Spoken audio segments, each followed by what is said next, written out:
This is a simple little tool. It's just a wooden dowel with some sandpaper wrapped around it. But for straightening a barrel, for really making a barrel channel smooth, you can wrap this up pretty tight. You can replace this grit with whatever you want. This happens to be, I think, 150. It really helps. Everything needs to hit at once. It's like a flat rock hitting a cow patty. It's like that. Whew. That is what I like to hear. I think I'm going to put my bolts in and torque them and see if my barrel is still floating like I want it to out here on this end. It's got to hit a certain spot. Something occurred to me a minute ago. I have not smoked this gun a single time. I haven't needed to. For whatever reason,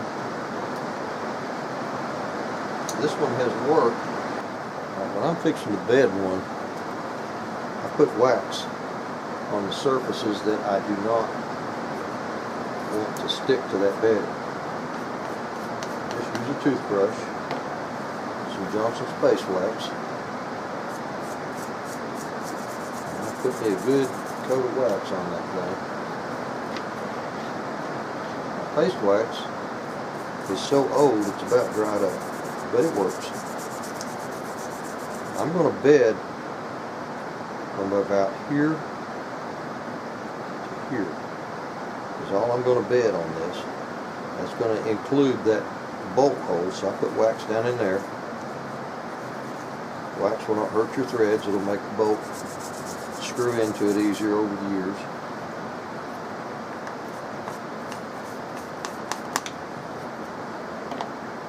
I'm going to bed right back here where this rear mounting hole is. But in case some of that bedding slips down and gets somewhere where I don't need it to be or want it to be, even up here on top of the action, any place that bedding could possibly reach and I don't want it to stick to it, I'll coat it with wax. I'm going to wash all that wax off later with mineral spirits. It won't be on there, but it won't hurt the gun. I wax a lot of my guns. If I'm going to leave them parked for a long time, I'm going to wax these mounting screws as well. Same reason. If some of that bedding gets on them, I don't want it to stick to it. And I wax all this stuff before I mix up my epoxy, because it's a typically fast setting epoxy. It's a little cool in my shop now because it's December, so it's about 62 degrees in here. Epoxy will usually be slowed down by cooler weather, but I wax everything and get it all ready, and then I'll mix up my epoxy, stick it in.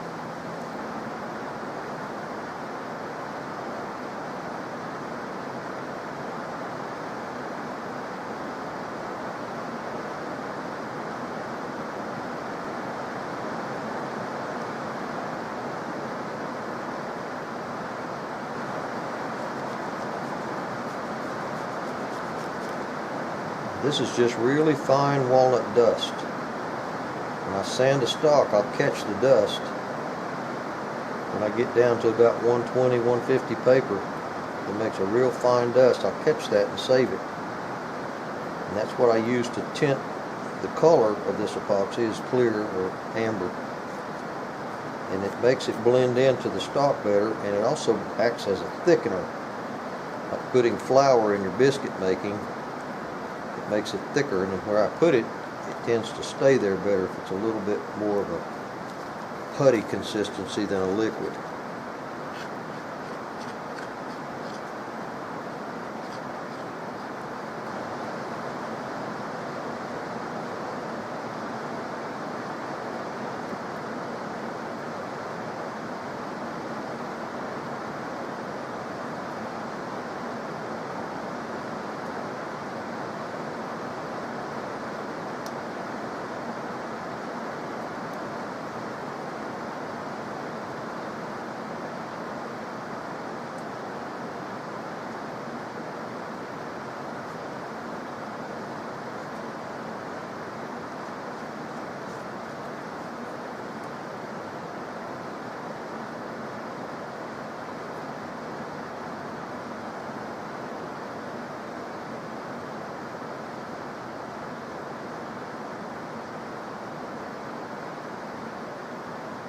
try to keep it out of that hole, but I got to get close to that hole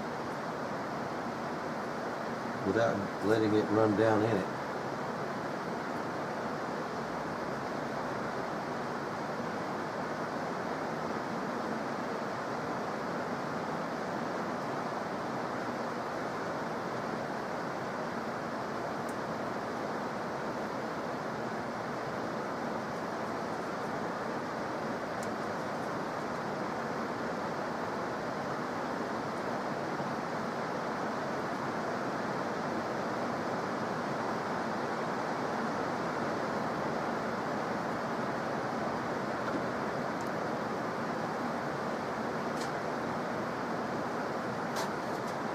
Some of that just squished over into that hole. I'm going to take a little toothpick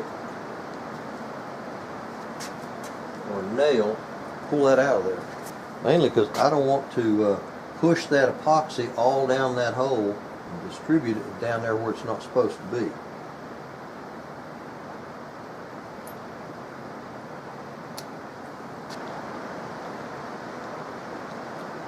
I'm not going to torque this rear screw to start with. I'm going to snug them both evenly.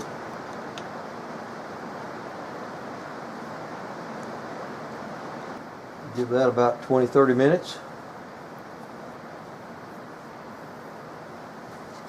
Come back and take it back out. I think I'm going to go have some lunch.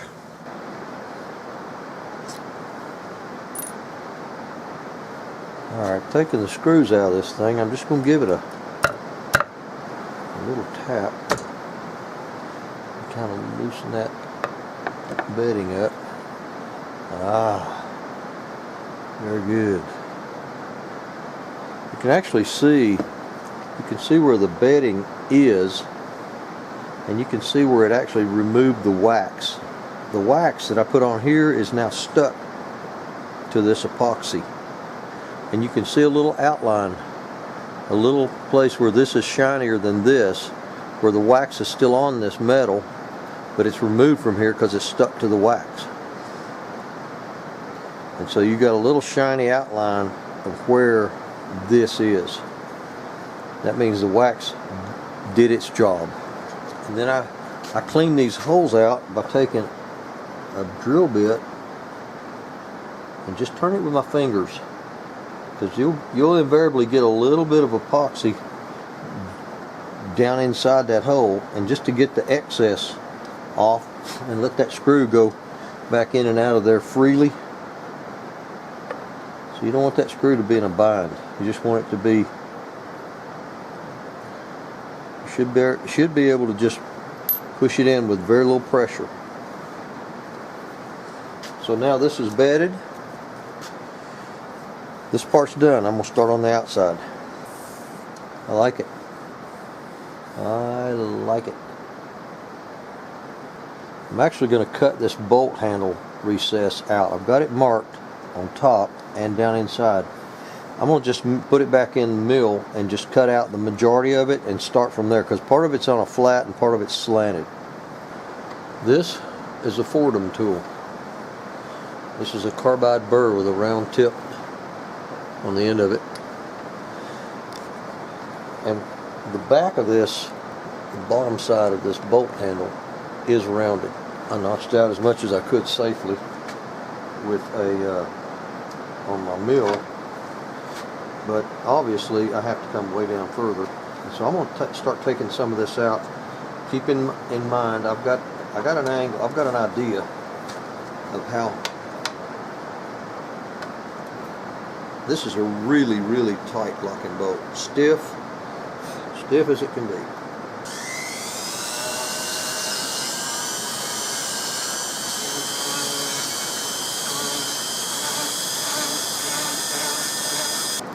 Now what I'm going to do is take some carbon paper. This is, remember old carbon paper they used to put in typing? In between sheets of typing paper. Just put that thing in there with the marking side down and close this bolt on.